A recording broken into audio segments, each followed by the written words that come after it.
Welcome to the Rockstar Principles Podcast, coming straight to you from Rock and Roll, USA, covering the latest and greatest in educational leadership trends, news, and awesomeness for principals all over the world. Now, here are your hosts, the boss, John Ross, and the Doctor of Proctors, Nick Indeglio.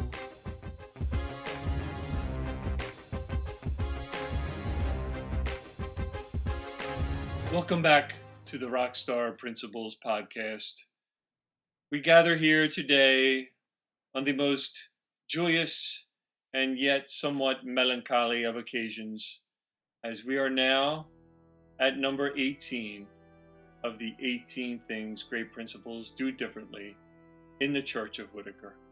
My fellow Whitakerians, please listen closely to number 18 as Brother Nicholas reads it for you.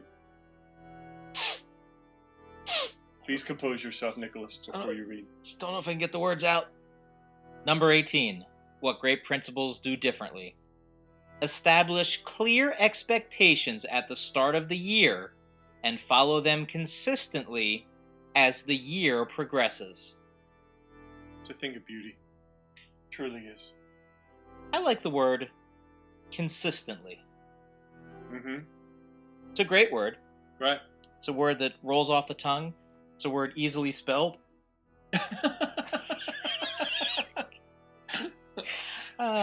Is that your criteria for words that you like? Rolls off the tongue and spelled easily? Spelled easily. I mean, okay, so common sense to some degree you might think, but what I think the message is here is that in order to do that, you have to spend some solid time planning very carefully during the summer months preparing for that opening faculty meeting, which Dr. Whitaker also argues is the most important meeting of the year. Mm-hmm. And if you're not ready, you can't set those expectations because a year-long plan is significant. So I think the back-end work, the front-end work, the front-loading is really the key here. Well, and the two things that I think of when I think about this too are the first of all, you have to know where you're going. The whole idea of vision and leadership and sailing somewhere. You need to know your destination before you begin the journey. But I also think about just the simple idea of keeping it simple. We tend to, in education, overburden.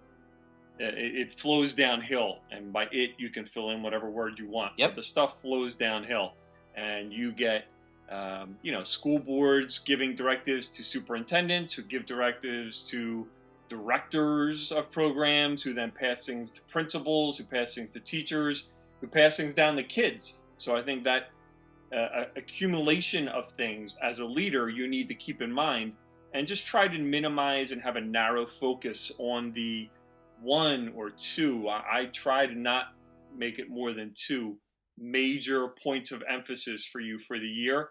And then you just hit those things over and over and over again throughout the year so that everyone knows that those are your major issues for the year. And if you haven't read it yet, we've talked about it a number of times. Mike Schmoker's work, Focus, basically keys in on just that and says you can't do too much. You have to choose the most important things. Right, sure. And key in on that and focus on that. And, again, you're going to lose your staff if you, halfway through the year, forgot about an initiative you were supposed to implement from the superintendent, and then you got to throw it in all of a sudden. You're going to be in big trouble, and rightfully so. So whether it's and here's the thing, and this is the beauty of the principalship, especially at the secondary level. Most likely you have an assistant principal, a dean of students, someone you're working with. If you're not the strongest in that aspect, then lean on those who are. If you're at the elementary level or you don't have an assistant principal, use a teacher leader, right, who's very good at the planning or the structure or putting that stuff together. So it doesn't have to be a lonely task, I don't think, in setting the stage for that.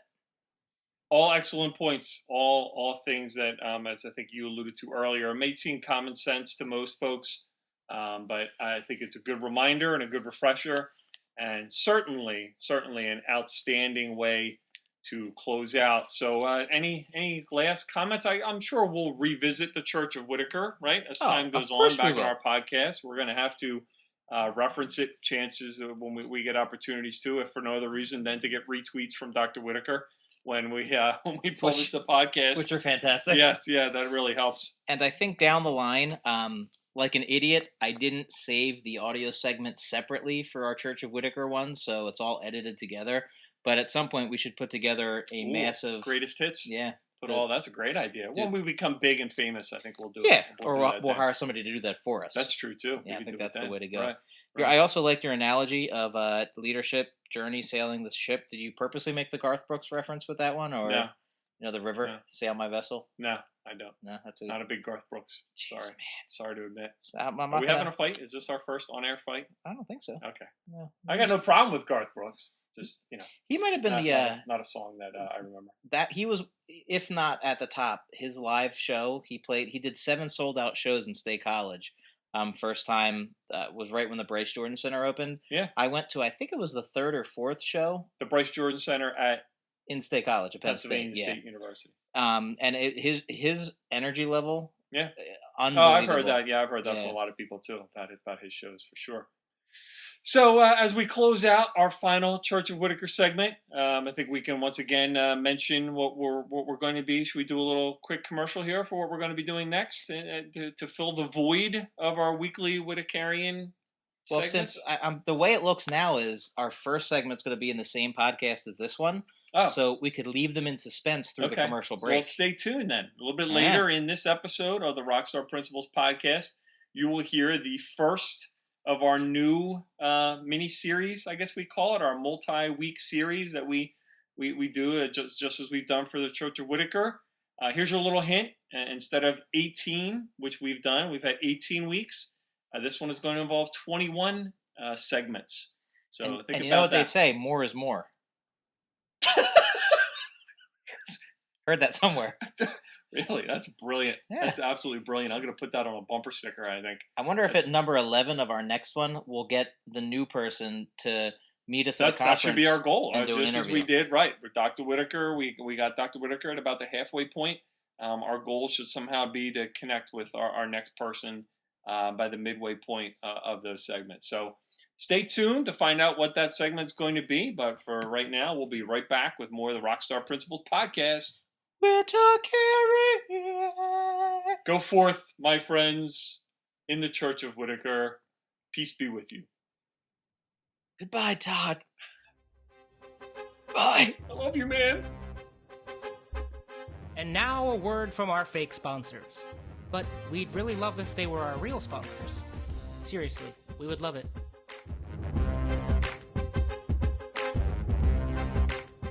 Who are the people in your neighborhood? In your neighborhood? In your neighborhood? Yes, who are the people in your neighborhood? The people that you meet on Twitter each and every day. John!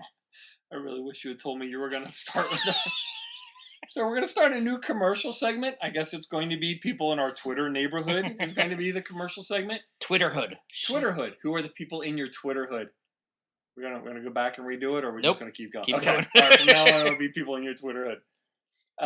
But we thought it'd be good to give some mentions, some podcast mentions to people that are in our Twitterhood, our PLN on Twitter, people that we interact with frequently, who give us mentions, who publicize stuff that we're doing, just in general, people that we've been connecting with. So we got a couple people we're gonna hit up this time. If we don't say you, don't worry.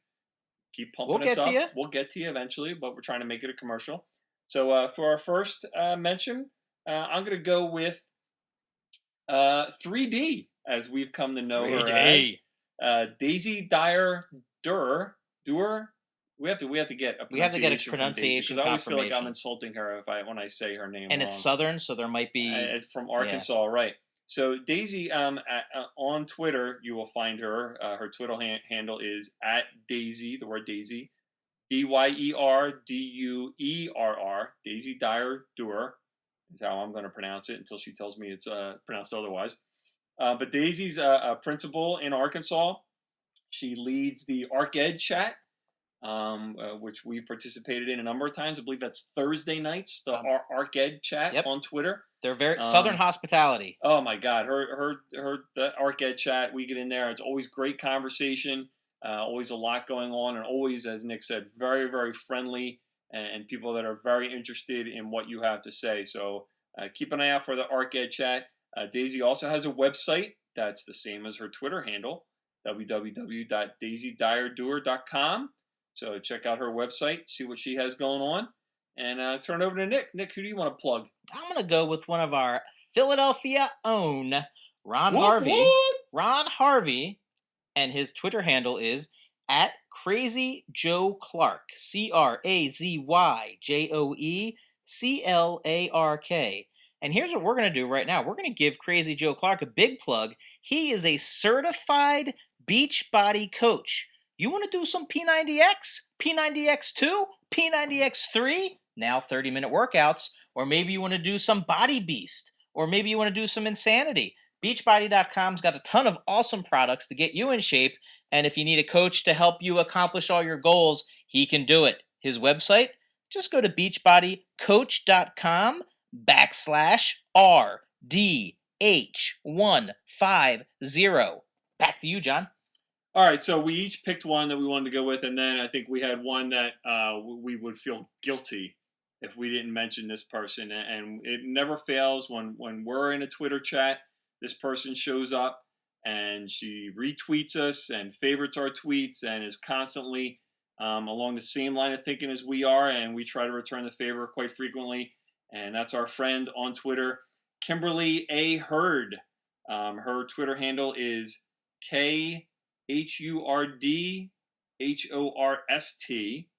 And Kimberly is an educator from Minnesota.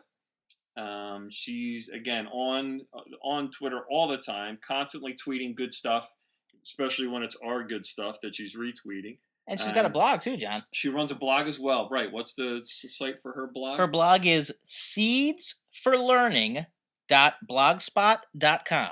So, again, a big thank you to Kimberly for always pumping up the Rockstar principles, spreading the word about what we're trying to do. We appreciate her support. And that's it for this commercial for the people in your Twitter hood. See you next time. Rockstar Principles podcast is back, and we are excited and ready to begin our new numbered segment featuring, drumroll please, the great Jon C. Maxwell and the 21 Irrefutable Laws of Leadership. Now, Jon Maxwell, he's written many, many books. This, definitely one of my favorites. Absolutely. Now, let's set the stage real quick before we get started and kind of roll into this.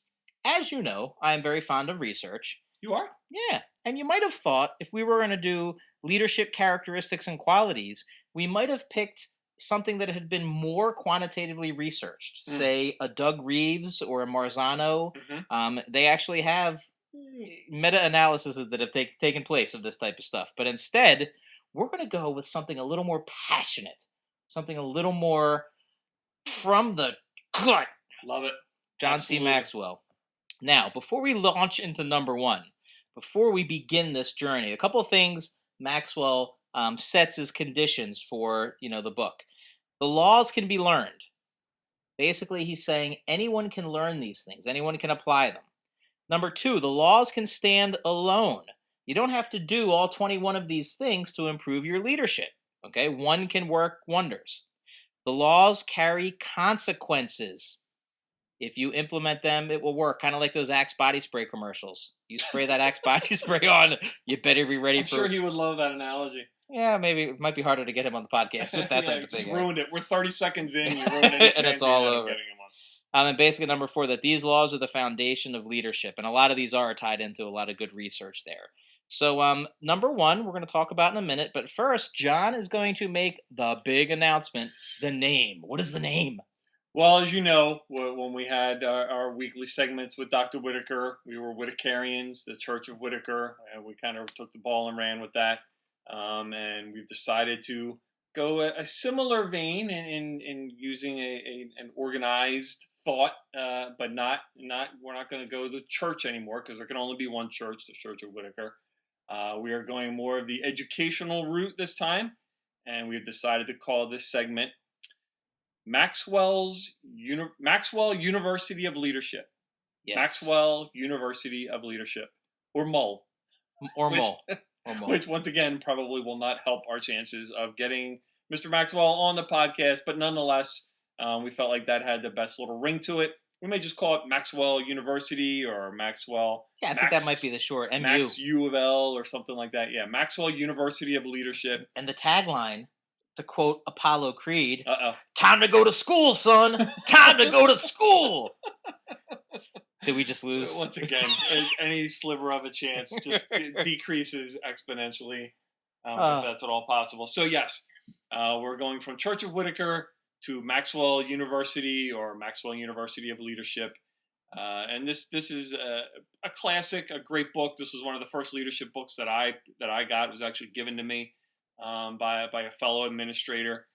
So I don't know that this is going to be much of a news flash to anyone, although if you're an aspiring administrator, maybe you haven't been introduced to this as of yet, and it's definitely one to have in your library, one to have to refer to whenever you get the chance, I would say. Yeah, I think one of the best things about this book in general, if we're going to give the book a plug, straight up, is all of these laws are given. They're pretty clear. He lays out some ideas and some ways you can assess your current standing with them, but then he includes a ton of anecdotal examples for each of the laws. Mm-hmm. And we'll talk about one of those in particular with number one. But yeah, agreed. It's one of those things where if you're already familiar, if you've been around the block a few times, it's neat to read a little refresher and just to kind of get things going. And if you're an aspiring principal, you've probably been exposed to this, hopefully, maybe in one of your classes or somewhere along the line. Yeah, I would think so. Most people have. So, number one, the law of the lid. Leadership ability determines a person's level of. Excuse me. Wow. You got all choked up there. I did a little bit. Very emotional for it's the hard. First one. Leaving Todd and joining in with John, it's hard. Difficult. Pull yourself together. Wow. Leadership ability determines a person's level of effectiveness. So what he's basically saying here is that the ability to lead is the lid.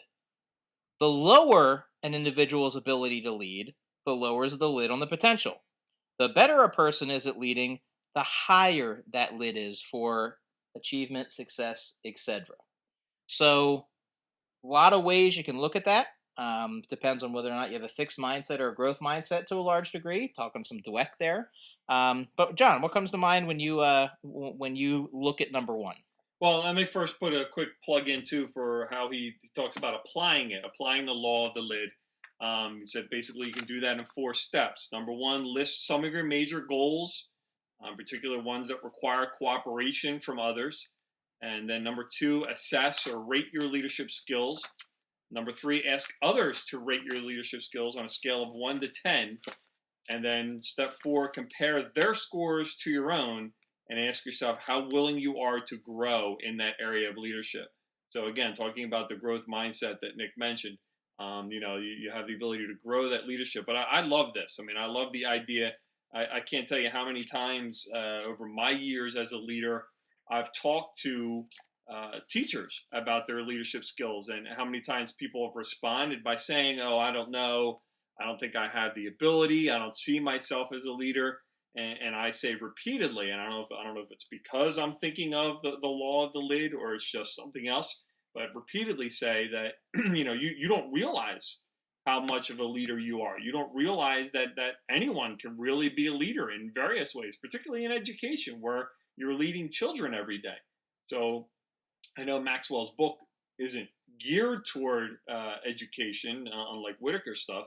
But if you think about it that way, even if you're a teacher, you're leading people every day. And so your leadership ability, there's a correlation between your leadership ability and your effectiveness as an educator, according to Maxwell. And I'd be inclined to agree with that how good you are at leading has a lot to say about how good you are in your job as a teacher.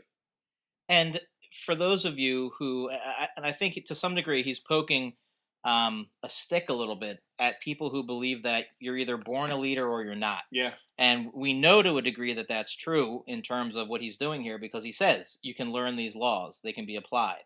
It ties into Jeff Colvin's book, Talent is Overrated, to a degree, which shows that hard work, perfect practice, commitment, passion, motivation contributes to becoming an expert, to growing in your field, and that's something that applies in the principalship, and in business endeavors as well. And it sets the stage for what comes after in all of these laws. In terms of, I guess, figuring out, assessing where is your lid right now. Is that lid for what your goals are, or for what your current role is it high enough for you to be successful? And if it's not, then you have to find ways to raise the lid. So, for your homework assignment class, as we wrap up this first segment of Maxwell University of Leadership, I'm hearing that graduation music. Can we pump that in later on? Absolutely. The pomp and circumstance music. Randy Savage's theme song. Again, it didn't take long for the wrestling to come out. Nope. Maybe you can make a connection there with Mr. Maxwell. Everyone's a wrestling fan to a certain extent. It worked with Whitaker. Yeah, sure did. But yes, the homework assignment, I would say, for our listeners would be to think about what your lid may be, and where are the areas that you could demonstrate some growth, and think about the correlation between those areas and your potential for leadership. Because I would agree with Nick that we all have that leadership ability inside us to some extent.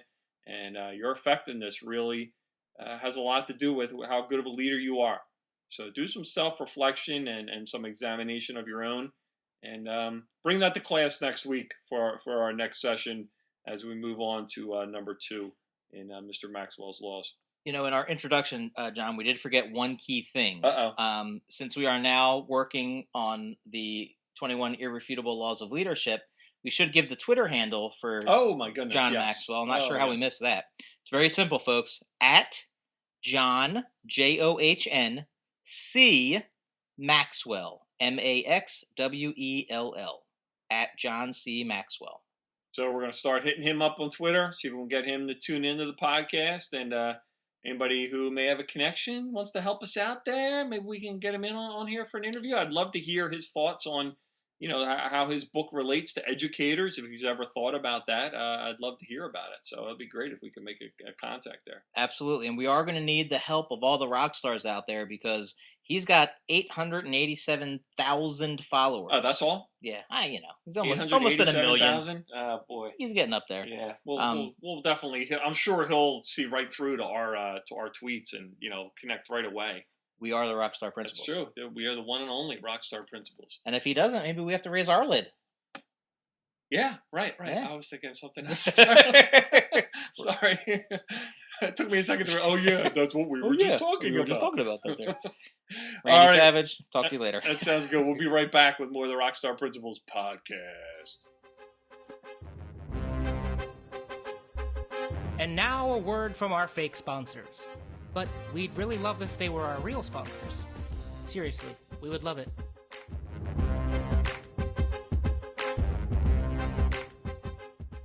Hydrophone shooting across the water is an evil new foe. Cobra Hydrophone's gonna get G.I. Joe. Introducing the Cobra Hydrofoil. The G.I. Joe battle platform is under attack. Cobra! Raise the missile rack. Fire the torpedoes. Fire! Return fire! Fire! G.I. Joe is counterattacking. Cobra Hydrofoil, G.I. Joe tactical battle platform. Other Joe and Cobra figures each sold separately from Hasbro. Welcome back to the Rockstar Principals podcast. And now at this glorious time of year, the most wonderful time of the year, we've decided to do a segment talking about the holidays. Nick and I both celebrate Christmas, and it's our podcast, so we're going to talk about Christmas. Right. And we're going to talk about Christmas gifts and our all-time favorite Christmas gifts. And we're just going to do any time in our lives, huh? Anytime in our lives. All right, the best Christmas gifts we ever got in our lives. Yep, when you think back. Very, very difficult to narrow it down. There have been so many great gifts over the years. I Open. go to Open with one. I go to right away just the first ones that jumped out for me is I remember getting as a child the superhero action figures, the Batman and Robin, old school 1970s superhero action figures were something that I wanted for quite some time, and I can vividly remember getting them and how much fun we had with them, and how great it was to get that as a gift. Just a memory of actually thinking that something that I wished for and Santa coming through. The other thing I thought of immediately when we started talking about this um, was the big wheel. I'm Oh pretty wow! sure that was a Christmas present. If I didn't get one for Christmas, then I think I think my brother may have, but I'm fairly certain that I got a big wheel at one point for Christmas one year, because I remember taking it out and riding it in the cold. I remember getting it and going out and Being riding it in the outside. cold. So either I Wow. was just a goofy kid that liked to ride my big wheel in the cold weather, but I lived on a cul-de-sac on a hill, fairly steep hill, as a kid, and I can remember going out and riding that as fast as we could down the hill, no helmet, picking up a good amount of speed, and on a big wheel, you're, what, 3 or 4 inches from the pavement. About that. Yeah, and seeing the pavement running by, and yeah, those are the two biggest ones for me, at least from my childhood that I can remember. I got to think a little bit harder for my adult years of getting Christmas gifts. Yeah, childhood wise, I have a lot. There's so many memories of childhood gifts. A couple that definitely. There's three that jumped into my head right away from the toy perspective. The first was more a memory. It was I guess I was maybe like 7 or 8. No, I had to be a little bit older than that, maybe 9 or so. And I was up first with my mom, and we were downstairs and waiting for my dad, who normally was awake, but for whatever reason, he was still sleeping, and my brother and sister. So my mom said I could open up one gift while I waited, and it was a Masters of the Universe action figure. Nice. See, go with the action figures. Yeah, I think it might have been Leech Man, the guy who had the suction Ooh. cup face. That was You're a little bit younger than Yeah, me. he was And I was just coming when He-Man started to get big. I was hitting like middle school, so I was kind of getting out of out the of that cartoon, phase. Yeah. He-Man phase. But yeah, Then another one was Christmas Eve, and my parents. I don't know, for whatever reason, we never did any presents on Christmas Eve, but for some reason we all got one Christmas Eve, uh, and it was Ultra Magnus, the Transformer, who wow, had the body of Optimus Prime, but uh-huh, he had the big trailer rig on the back, sure, like the car sure, carriers. yeah. So that connected to him and was a giant. That one was really cool too. Another one was when we went to my grandparents, and they got me Rhino. Remember M.A.S.K, Mobile Armored Sure, Strike yeah, Command? yeah, yeah, Tiny yeah. figurines and they Uh-huh. put the masks on, and they had Right. the trucks that converted into. That was another good one too. So those are some of the bigger toy ones I remember being big Christmas deals. Well, the last one I can I want to mention is that my wife a couple of years ago, the first year that the Wii came out, Ah, okay. surprised me and got us the Wii. When I say us, it was a really cool thing that she did, because she hid the gift way over the corner behind the tree, and the kids, of course, had torn through all of their stuff.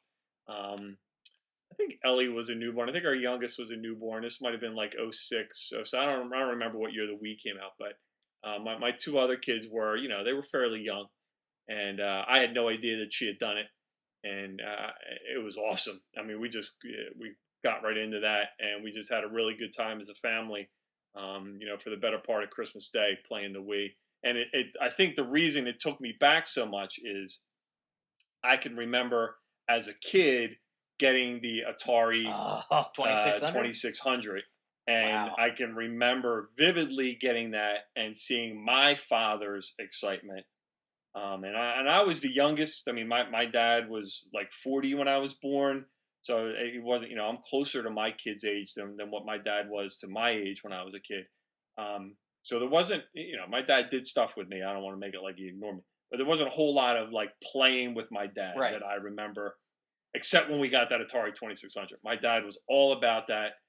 And it was Pong and Breakout, and it's so Combat. funny to think about the games Yep. that came on that now, and to my kids have seen like the NES, the Nintendo NES system, and they think that was from the age of the Right. dinosaur. I can only imagine what they would think if they saw the old Atari. But I can remember playing that 2600, man, all day Christmas Day.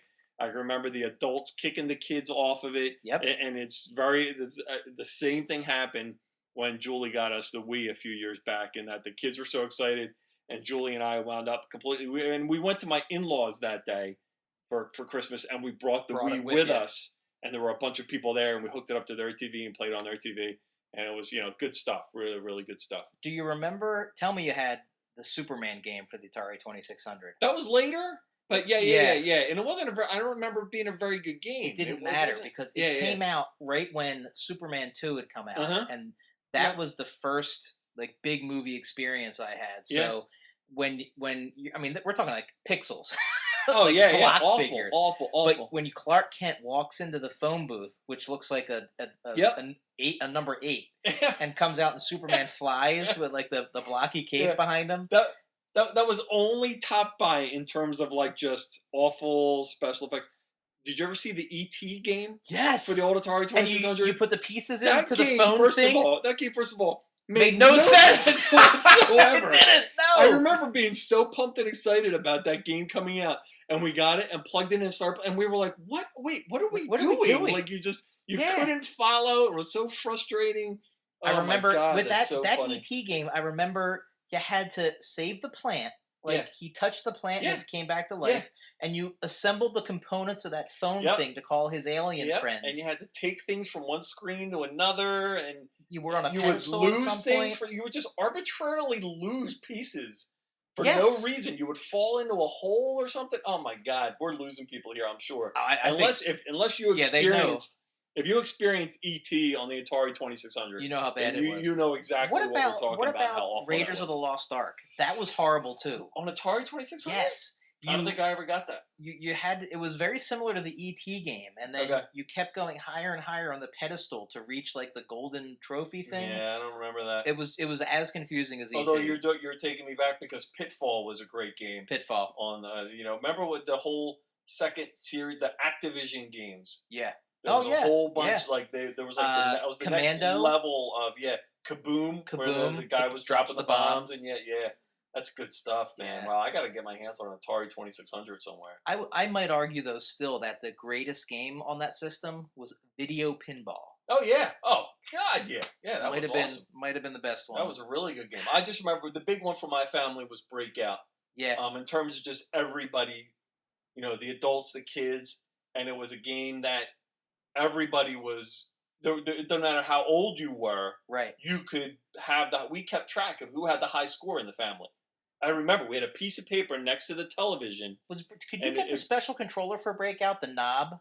Yeah. To turn. Yeah. It had to turn from side to side. Yeah. But what I remember about it is that we kept a piece of paper next to the television, and when you got a high score, you had to bring someone in to verify you got the high score, and then you got to write your name and your score.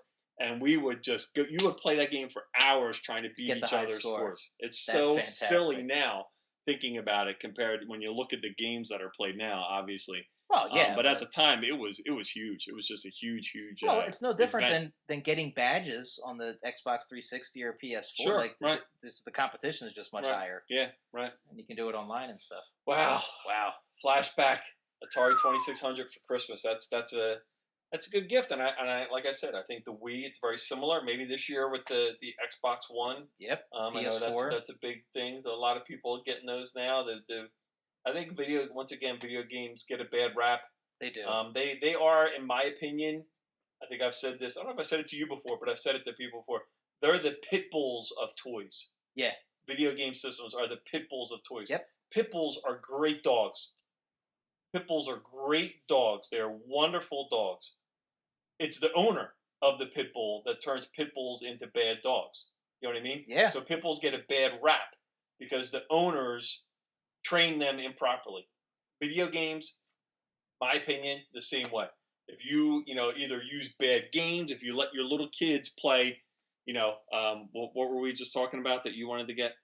The Grand Theft Auto Grand 5. Theft Auto, yeah. If you let an 8-year-old play Grand Theft Auto, then yeah, there's something wrong with your video game. Or if you let your kids play for hours and hours, although I let my son play for hours and hours, during certain times. But yeah, it's more, I guess, with a lot of things, it's the user. And I think, we go to video games, people talk about, that school shooters play violent video games. I've played those games. I know hundreds of people that have played those games, and it's got more to do with the user and the issues that the user's having. School shooters also go to school. So right, that's a common thread. Yeah. There. So does that make everyone? Don't get me started. I mean, we covered this already. Yeah, we're not gonna go there again. Yeah. Hey, and let's if keep it positive for Christmas. If you're still with us right now, that means you're somewhat like us, and the '80s nostalgia and '70s nostalgia is a part of you. This episode probably won't drop until Christmas, but if you get an Amazon gift card or you're looking for a good book, whether it's an audiobook or a book to read, excellent fiction book by Ernest Cline called Ready Player One. And it's about Earth into the future, and basically everyone is plugged in to this one internet site, which is a massive game. Get the heck out of here! And you continue to amaze me. It's phenomenal. But guess that who? Sounds awesome. Guess who one of the characters that is involved in the book is? Mario? Ultraman. Oh. But now you've piqued my interest. I'm gonna pick up a copy of that. It's stuff. Really, really good. So it's worth a. And he's on Twitter too. Talk for a second, so I can. I'm just thinking I could do a whole episode talking about Atari 2600 games, because now they're starting to come back to me. Because there was, I remember you talked about getting the different controller when you got the car games. There was Turbo. There was a couple of games on there that you got the paddle controller, but it was specifically meant for car driving because the wheel would go around completely. The other paddles, the wheel would stop. Again, I'm boring people to tears. But I'm thinking more about those Atari 2600 games. The more I think about it, I can envision the stack of those cartridges piled up, and it's interesting. I talked about the NES earlier. People my age, the NES came out when we were in college, and I can remember when I got an NES, and my college friends and I and my wife, who I was dating at the time, hours and hours and hours on the Nintendo entertainment system when we should have been studying.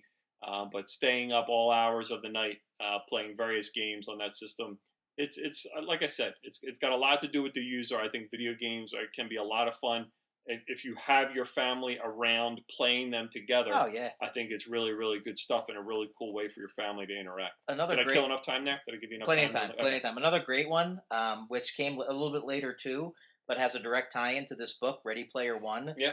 Joust. Oh yeah.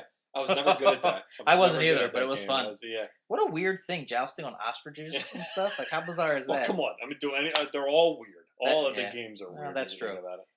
Anyway, Ernest Cline on Twitter is at Ernie Cline. ERNIECLINE. Good stuff. Ready Player One. Buy it. Promote it. Love it. So, with that, I think we can wrap up this segment, and I hope everyone has a great holiday. I hope everyone has a nice, safe holiday, whether it's Christmas, Hanukkah, Kwanzaa, whatever you celebrate. It's definitely a great time of the year. Or, maybe you just enjoy winter solstice. Or that's my Happy birthday. New Year coming up. That's right. Yeah, we just passed your birthday. Great for someone with seasonal affect disorder. That is true. That is true. You're trying to be. We know someone who has that, by the way, and I'll mention that after we get off of the podcast here. But I just want to do a real quick thank you to everybody that subscribes to our podcast and listens. While you're on break, if you're on break, maybe you got time to get on there and catch up on old episodes, rate us, get some ratings on iTunes there to try and bump it up. We try to spread the love, folks. We've done some commercials for some of our regular people. We're trying to get some of the, the bigger Rockstar fans either on the podcast, either through interviews or on Twitter. But we really appreciate everybody, and anything you folks can do to help spread the word, we really appreciate as well.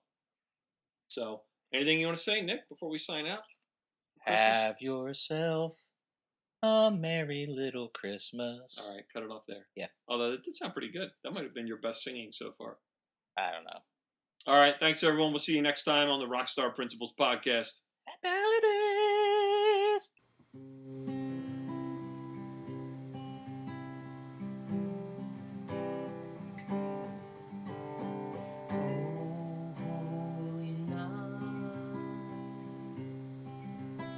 The stars are brightly shining.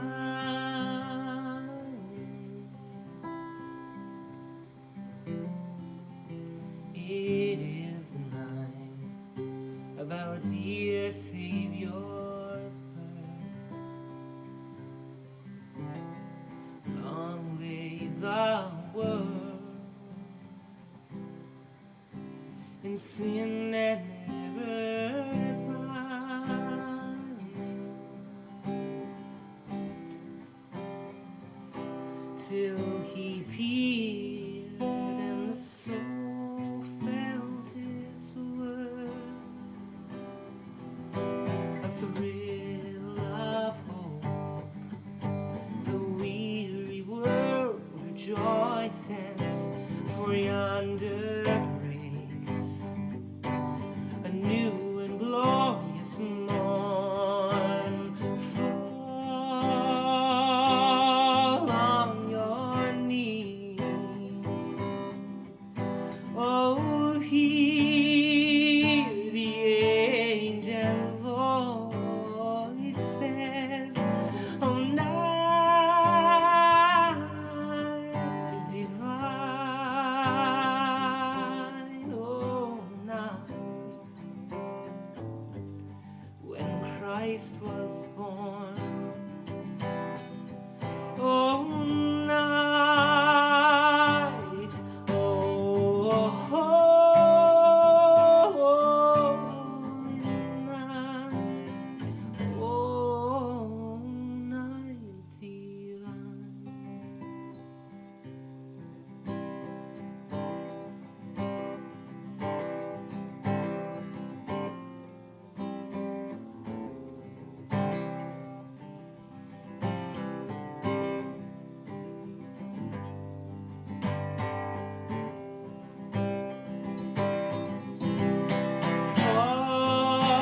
Fall on your knees. Oh, hear the angel voices. Oh, night divine. Oh, night Christ was born. Oh, night, oh, holy night, oh, night divine.